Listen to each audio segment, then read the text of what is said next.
Keep your dream. I have a friend named Monty Roberts who owns a horse ranch in San Isidro. He has let me use his house to put on fundraising events to raise money for youth at risk programs. The last time I was there, he introduced me by saying, "I want to tell you why I let Jack use my horse."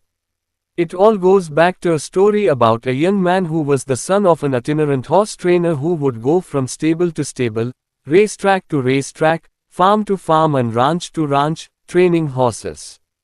As a result, the boy's high school career was continually interrupted. When he was a senior, he was asked to write a paper about what he wanted to be and do when he grew up. That night he wrote a 7-page paper describing his goal of someday owning a horse ranch. He wrote about his dream in great detail, and he even drew a diagram of a 200-acre ranch, showing the location of all the buildings, the stables and the track. Then he drew a detailed floor plan for a 4,000 square foot house that would sit on a 200-acre dream ranch.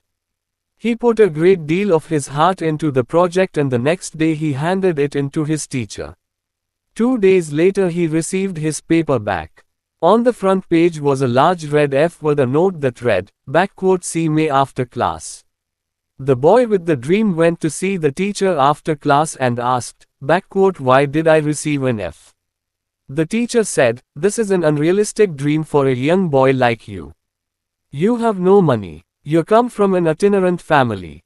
You have no resources. Owning a horse ranch requires a lot of money. You have to buy the land.